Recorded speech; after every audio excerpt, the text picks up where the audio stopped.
Հունիսի 15-ին ժամը 14:45-ին Լոռու մարզային օպերատիվ կառավարման կենտրոն ահազանգ է ստացվել, որ Վանաձոր քաղաքի Առափնյա փողոցի հատվածում երեխաներ են ընկել գետը։ Դեպքի վայր են մեկնել ներքին գործերի նախարարության փրկարար ծառայության, Լոռու մարզային փրկարարական վարչության, Հրշեջ փրկարարական ջոկատների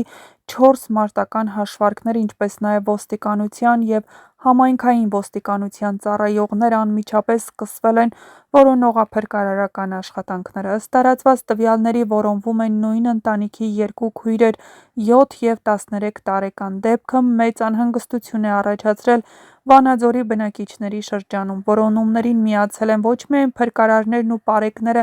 այլև բազմաթիվ քաղաքացիներ, որոնք փորձում են օգնել երեխաներին հնարավորինս արագ հայտնաբերելու գործում։ Թե ինչ է տեղի ունեցել մինչ այդ դեռևս պարզ չէ։ Չի բացառվում, որ երեխաները խաղալիս են մոտեցել գետի ափին և անզգուշությամբ հայտնվել ջրում, սակայն շրջանառվող տարբեր վարկածները պաշտոնապես չեն հաստատվել։ Քանի դեռ քննչական մարմինները չեն հրապարակել ստուգված տվյալներ, վաղ է որևէ եզրակացություն անել կամ դեպքը ներկայացնել որպես առեղծվածային պատմություն։ Փամբակ գետը, հատկապես որոշ հատվածներում, կարող է վտանգավոր լինել։ Չնայած առաջին հայացքից այն կարող է թվալ ոչ խոր, հոսանքի ուժգնությունը երբեմն բավական մեծ է լինում, իսկ քարքարոտ հունը դժվարացնում է ինչպես ինքնուրույն դուրս գալն, այնպես էլ որոնողական աշխատանքները։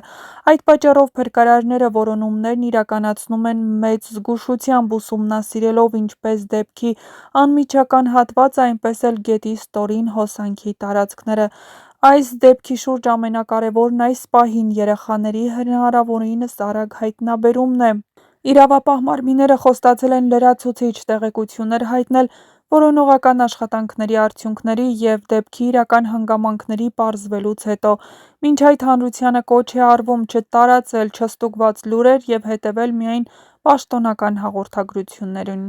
Եթե առաջիկայում ներքին գործերի նախարարության կամ քննչական կոմիտեն հրապարակեն նոր տվյալներ, հնարավոր կլինի ավելի հստակ հասկանալ, թե ինչ է իրականում տեղի ունեցել Վանաձորի Առափնյա փողոցի հատվածում և ինչպես են երկու անչափահաս քույրերը հայտնվել Փամբակ գետում։ Այսպիսի դեպքերում մարդկանց աջակցությունը կարող է շատ կարևոր լինել, բայց այն պետք է լինի կազմակերպված և չխանգարի փրկարարական աշխատանքներին։ Եթե գտնվում եք Վանաձորում կամ մոտակայքում, կարող եք օգնել հետևյալ կերպ։ Եթե դեպքի պահին եղել եք Առափնյա փողոցի կամ Փամբակ գետի հարակից հատվածներում և տեսել եք որևէ կարևոր հանգամանք, անմիջապես տեղեկացրեք ոստիկանությանը կամ տեղում աշխատող փրկարարներին։ Եթե ձեզ խնդրում են միանալ որոնողական աշխատանքներին, գործեք միայն փրկարարների ցուցումներով։ Ինքնուրույն գետը մտնելը վտանգավոր է։ Խուսափեք դեպքի վայրում կուտակում ստեղծելուց։ Մեծ բազմությունը կարող է խոչընդոտել տեխնիկայի և ծառայությունների աշխատանքը։ Մի տարածեք չստուգված տեղեկություններ, ենթադրություններ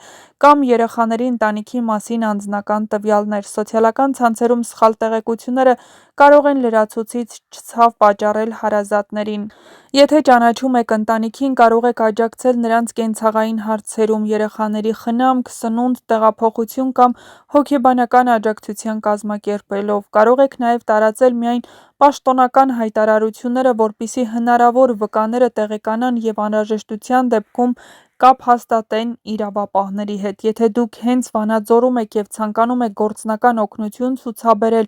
դիմեք դեպքի վայրում գտնվող ներքին գործերի նախարարության, փրկարար ծառայության կամ ոստիկանության պատասխանատուներին և հարցրեք արդյոք կամավորների օգնության կարիք կա և ինչ ձևաչափով կարող եք օգտակար լինել։ Անվտանգությունը պետք է առաջնահերթ լինի, քանի որ Արագահոս գետի պայմաններում չկազմակերպված մասնակցությունը կարող է վտանգի ենթարկել նաև օգնություն ցուցաբերողներին։ Այս պահին շատ մարդիկ հույսով են հետևում որոնողական աշխատանքներին։ Բոլորը ցանկանում են, որ 7 և 13 տարեկան քույրերը հնարավորինս շուրջ գտնվեն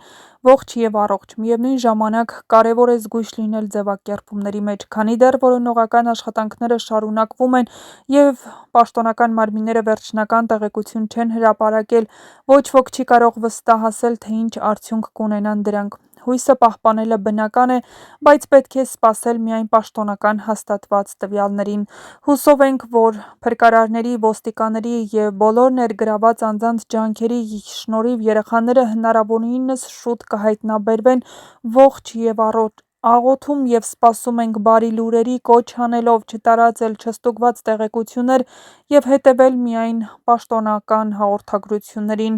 Թող որոնողական աշխատանքները հնարավորինս արագ արդյունք տան, իսկ ընտանիքը ստանա այն լուրը, որին այժմ սպասում են բոլորը։